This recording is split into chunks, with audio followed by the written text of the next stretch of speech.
a remote place in the mist-covered hills of the Appalachian Mountains, hidden and all but erased from maps, lay Camp Ashgrove. Locals spoke little of it. At most, they might say that the camp was no place for outsiders, or that the forest there was older than memory itself. But despite its eerie reputation, it was a popular destination, especially for teenagers drawn to the legends of haunted woods and unexplained disappearances. And every summer, a new group arrived, lured by stories passed down by thrill-seekers before them. This year, 5 teenagers arrived. Tommy, Lara, Evelyn, Kay, and Noah. They had just finished high school and wanted one last adventure before they parted ways. Each had a different reason for coming, and each, secretly or openly, hoped for an encounter with something beyond the ordinary. From the moment they set foot on the grounds, the air felt heavy, thick with the scent of pine and decaying leaves. The mist around them seemed to pulse, as if alive, curling in tendrils that drifted just out of sight. The camp director, an unsettlingly tall man named Mr. Albright, greeted them with a strange smile, his face barely visible under the brim of an old straw hat. He spoke in a low voice, his words drawn out and deliberate. "Welcome to Camp Ashgrove," he said, his voice barely audible over the rustling trees. "Respect the forest, and it might just let you leave in one piece." The group exchanged nervous glances, dismissing his words as camp theatrics. But as they made their way to the cabins, the silence of the forest gnawed at them. It was the kind of silence that held secrets that pressed in from all sides, like something lurking just beyond the reach of light. The first night. That evening, as they gathered around a dying fire in the middle of camp, the forest pressed in on them, an unyielding, silent audience. No one else seemed to be around, and when they asked Mr. Albright about other campers, he simply shrugged and said, "You're all that's left." "What's that supposed to mean?" Lara whispered to Evelyn as Mr. Albright walked away. Evelyn, the skeptic of the group, scoffed. "It's just an act. They probably want us to scare ourselves into believing this place is haunted." No, a quiet, introspective boy with an interest in the supernatural listened to the whispers of the forest with wide eyes. "They say people used to live here long before it was a camp," he murmured. "A whole village that just vanished." Kay, always the practical one, rolled his eyes. "Probably left when they figured out how creepy this place is." But No continued undeterred. "There's a legend about this forest. They say that once you enter it you become part of it, like the forest consumes you body and soul." Tommy smirked, but his laugh was more nervous than amused. "Well, I'd like to keep my soul, thank you very much." They laughed it off, but that night, no one slept well. Shadows stretched into odd shapes across the walls, strange sounds drifted in through cracked cabin windows, and each one of them felt the sense of being watched. The forest path. On the second day, they decided to take a hike down an old, overgrown trail that, according to Mr. Albright, led to an abandoned lookout point. He warned them not to stray from the path, though he didn't say why. As they set off, they quickly realized that the trail was not as straightforward as they'd hoped. Branches twisted down to block their way, thick roots tangled across the ground, and strange carvings adorned the trees along the trail, symbols none of them recognized. Tommy stopped to examine one of the carvings, his fingers tracing the grooves of a strange spiral. "These symbols. They look familiar, like something I've seen in one of my mythology books." No's eyes lit up. "Those are warding symbols. They're supposed to protect or keep something at bay." "Keep what at bay?"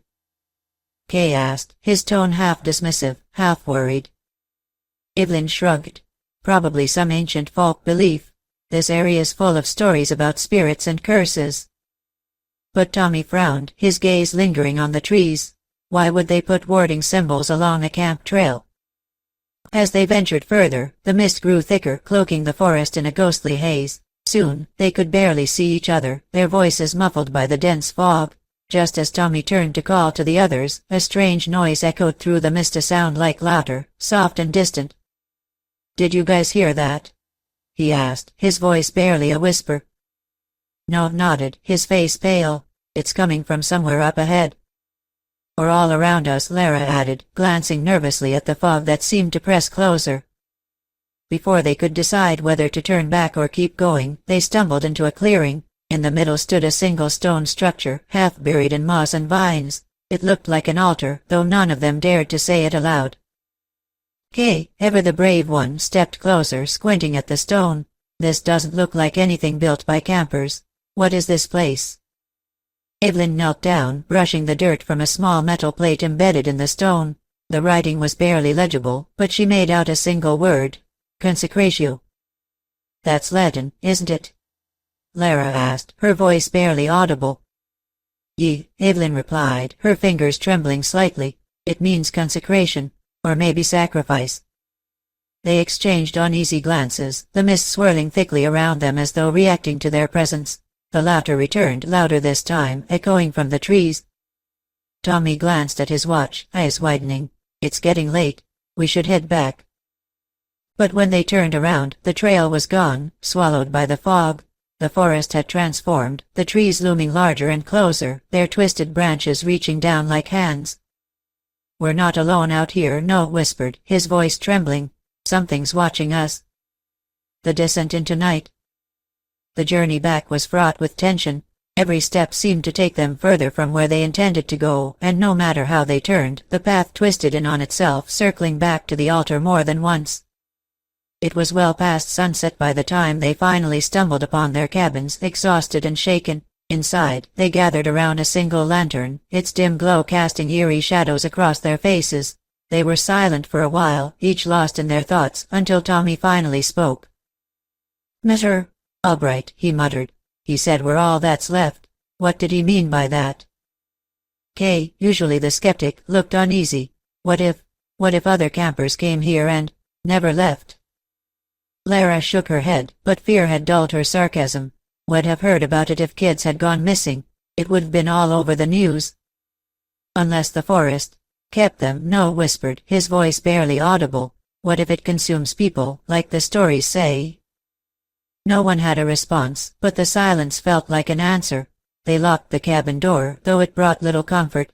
Sleep was impossible. Each time one of them drifted off, a faint rustling or whisper would jolt them awake. Shadows danced outside the windows, shifting in ways that defied explanation. The vanishing. When morning came, Kay was gone. His bed was empty, his belongings untouched. They searched the campgrounds, calling his name, but he was nowhere to be found. His absence was like a wound, deepening the tension and fear among them.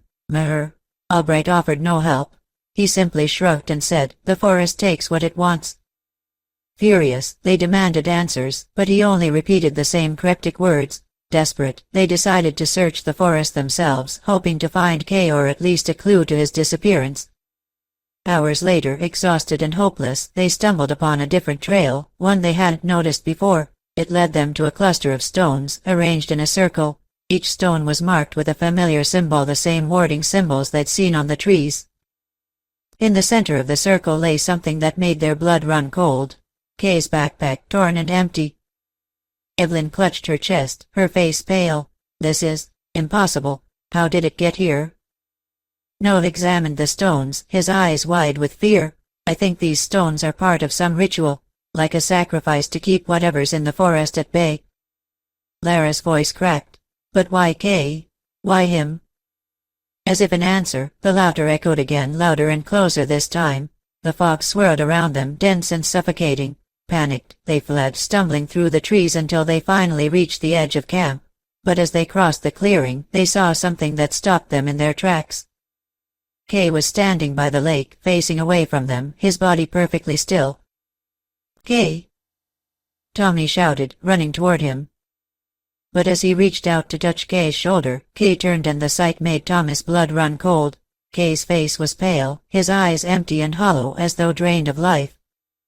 He looked at Tommy, but there was no recognition in his gaze. "Kay?" Lara whispered, her voice trembling. Kay's lips moved, but the voice that emerged was not his own. It was a whisper, faint but chilling. "The forest takes what it wants."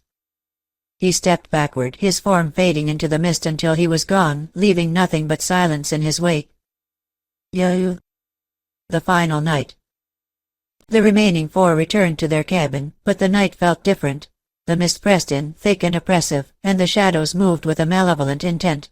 They huddled together, clutching whatever they could find to defend themselves, their fear now all-consuming. As midnight approached, Evelyn, usually composed, broke down. "We're not getting out of here, are we?" Noah shook his head. "The forest It's alive. It's like it has a mind of its own, and it doesn't want us to leave." Tom's gaze was hollow. "So what do we do? Just let it take us?" A sudden noisy knock at the cabin door made them jump. They held their breath waiting. The knock came again, louder this time, and a familiar voice called out, "Kay."